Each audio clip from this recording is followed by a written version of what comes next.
Hello friends, आप सभी कैसे हैं। आई होप आप लोग अच्छे होंगे और अपनी पढ़ाई को अच्छी तरह से कर भी रहेंगे। तो चलिए आज के वीडियो को आगे बढ़ाते हैं और जानते हैं आज हमको क्या सीखना है। जैसा कि पिछले एपिसोड में हम लोग पढ़ चुके थे, वर्ण पढ़ चुके थे, उसके प्रकार को पढ़ चुके थे, स्वर वर्ण व्यंजन वर्ण को पढ़ चुके थे।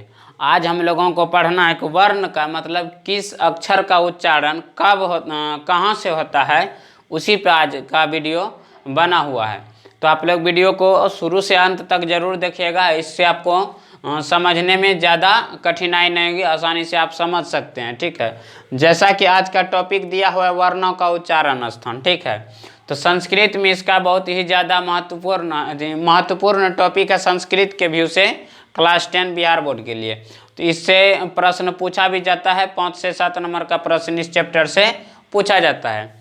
तो आप लोग वीडियो में बने रहिए। और एक बात, यदि आप लोग चैनल पर पहली बार हैं तो चैनल को सब्सक्राइब कर दीजिए और लाइक कमेंट वीडियो देखने के बाद जरूर कीजिएगा। तो चलिए आज देखते हैं सूत्र के माध्यम से। इसका सूत्र क्या है, इसमें जो होता है ना, इसमें 7 सूत्र होता है। तो आज हम हेडिंग दे देते हैं वर्णों को उच्चारण स्थान का सूत्र। हम कुछ सूत्र लिखते हैं और तब तक आप वीडियो में बने रहिए। देखिए, जैसा कि हम 1 नंबर सूत्र जो लिखे हैं इसका संस्कृत में देखिए लिखा हुआ है अकूह विसर्ज नियनम कंठ। इसको एक साथ पढ़ेंगे तो हो जाएगा अकूह विसर्ज नियनम कंठ। कहने का तात्पर्य है ओ आ। देखिए यहाँ ओ है तो इससे ओ और आ दोनों आएगा। कु है तो इसमें कवर्ग आएगा, क से लेके अंगों तक का आएगा। ठीक है, उसके बाद कौन सा हो आएगा, उसके बाद विसर्ग आएगा। कहने का तात्पर्य है ओ आ कवर्ग हो और विसर्ग का उच्चारण कहाँ से होता है, कंठ से होता है। तो इस सूत्र के माध्यम से हम समझेंगे कि ओ आ कवर्ग हो और विसर्ग का उच्चारण जो होता है कंठ से होता है, इसलिए इसे कंठ वर्ण भी कहते हैं। मान लीजिए कि आपसे पूछ देगा कंठ वर्ण किसे कहते हैं, तो इन सभी में से किसी को भी बोल सकते हैं। तो देखिए यहाँ नोट लिख दिए हैं सूत्र के, इसको आसान बनाने के लिए आप इतना पढ़िए अकूह विसर्ग, इतना ही आप पढ़िए और इधर हो जाएगा आपका कंठ। मतलब अ से आपका आता है 2 अक्षर ओ और आ आता है, कु से आता है आपका कवर्ग, मतलब कवर्ग का जितना होगा क ख ग घ अंग सब आ जाता है। उसके बाद ह भी आता है आपका, ये कंठ से इसका उच्चारण होता है। और उसके बाद आपका जो विसर्ग आता है, ये विसर्ग का भी उच्चारण स्थान कंठ से होता है। कहने का मतलब है इस सूत्र में ये क्या कहते हैं 1 2 और 5 2 7 1 8 1 9, मतलब एक सूत्र से आप 9 वर्ण को बता सकते हैं किसका उच्चारण स्थान कहाँ से होता है। एक बार फिर से दोहरा लेते हैं, इसको पढ़ते हैं अकूह विसर्जनीय नाम कंठ, मतलब ओ आ कवर्ग हो और विसर्ग का उच्चारण स्थान जो होता है कंठ से होता है। ठीक है, देखते हैं इसका दूसरा सूत्र को और समझने की कोशिश करते हैं। आप लोग वीडियो में जरूर बने रहिए।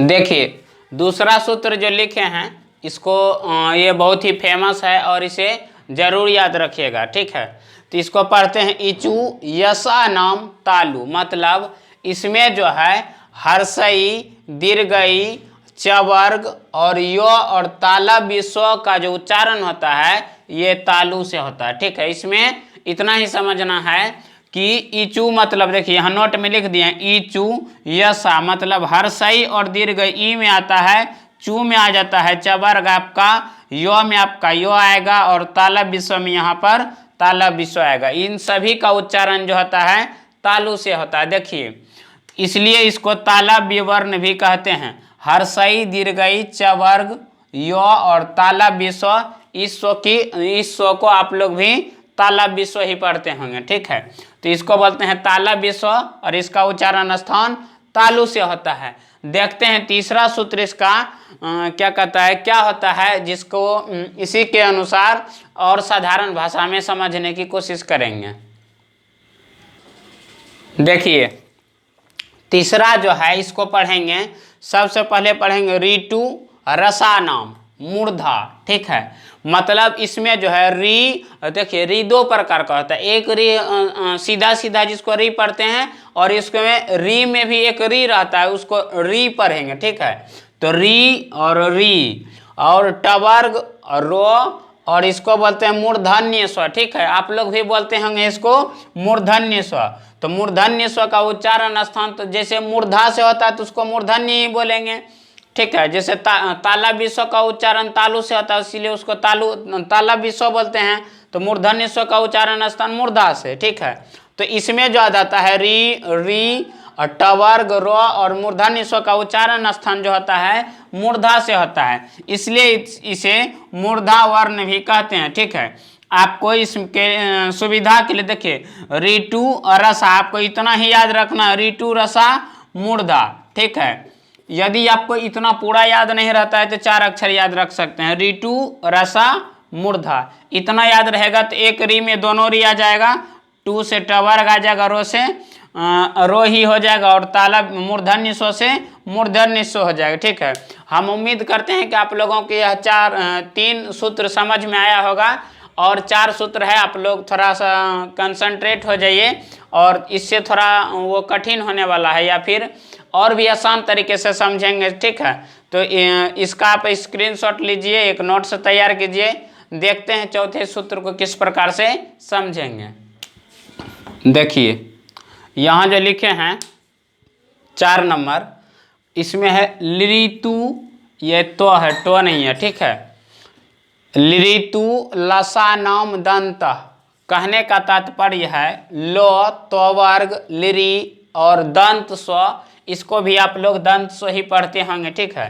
दंत स्व का उच्चारण दांत से होता है, मतलब दांत से ही होता है, ठीक है। इसका उच्चारण दांत से होता है, तो इसलिए इसे दंत वर्ण कहते हैं। तो देखिए इसको नोट में लिख दिए हैं, ऋतु लसा, आपको 4 शब्द याद रखना है, ऋतु लसा दंत, कहने का तात्पर्य है लिरी त्वर्ग और लो और दंत स्व का उच्चारण स्थान जो है इतना का दांत से होगा, ठीक है। तो कुछ ऐसा वर्ण है जिसका 2 चीज के मिलने से उच्चारण होता है, ठीक है।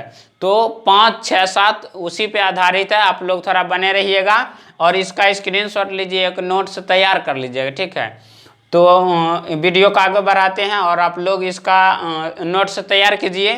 फिर से देखिए 5 नंबर लिखते हैं सूत्र, उसके बाद आप लोगों को समझाने की कोशिश करते हैं। देखिए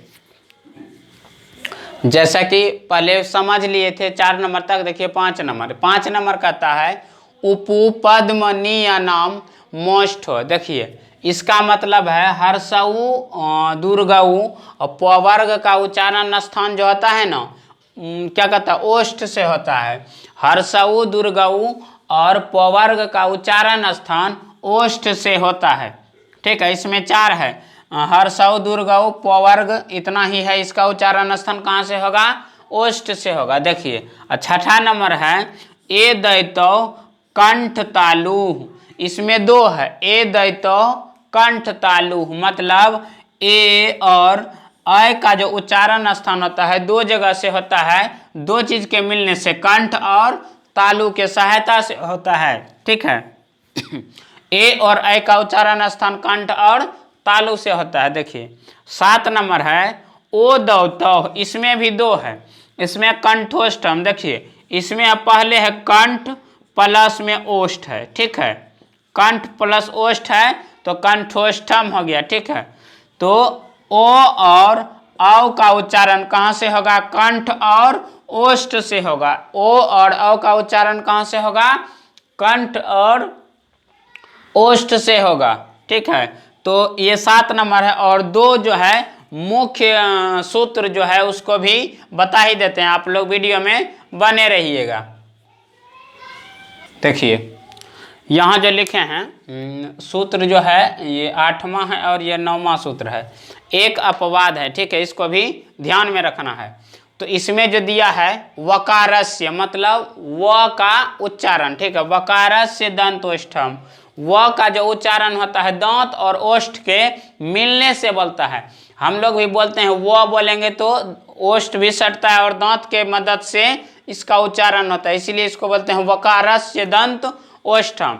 यह इकलौता वर्ण है जो कि दांत और ओष्ठ से बोला जाता है, यह मात्र एक इकलौता वर्ण है, ठीक है। इसको थोड़ा सा ध्यान में रखिएगा, व का उच्चारण दांत और ओष्ठ से होता है, ठीक है, दांत प्लस ओष्ठ, इसको ध्यान में रखिएगा, ये वर्ण पूछ देता है, ठीक है।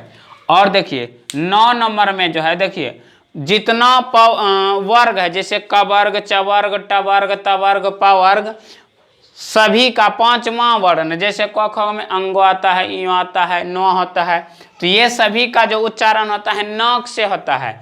ऐसे हम बोलते हैं, जैसे कि पहला पढ़े थे इचू, क्या कहता है, दूसरा पढ़े थे इचू यसा नाम ताले, तो उसका 5वां वर्ण का उच्चारण उसमें भी होगा, तालु से भी होता है, लेकिन इस सभी का उच्चारण जितना 5वां वर्ण है सभी का उच्चारण नाक से होता है, अर्थात जिसको नासिका बोलते हैं, ठीक है। तो जैसे इयो, मो, अंगो, नो, न, इतना का उच्चारण जो होता है ना, ये सभी का उच्चारण नाक से होता है, ठीक है। और देखिए एक अपवाद है इसका, अनुस्वार। अनुस्वार जैसे कॉमन स्वर कन पढ़ते हैं ना, तो इसका उच्चारण कहीं ना कहीं नाक से ही होता है, इसलिए यह अपवाद में है, इसको भी थोड़ा ध्यान में रखिएगा, ठीक है। तो आज के वीडियो के इतना दूर ही सीमित रहने देते हैं और मिलेंगे नेक्स्ट वीडियो में। और आप लोगों से एक रिक्वेस्ट है, यदि आप लोगों को वीडियो अच्छा लगा है तो लाइक कमेंट जरूर कीजिए और चैनल को सब्सक्राइब जरूर कर दीजिएगा। मिलेंगे नेक्स्ट वीडियो में, तब तक के लिए जय हिंद।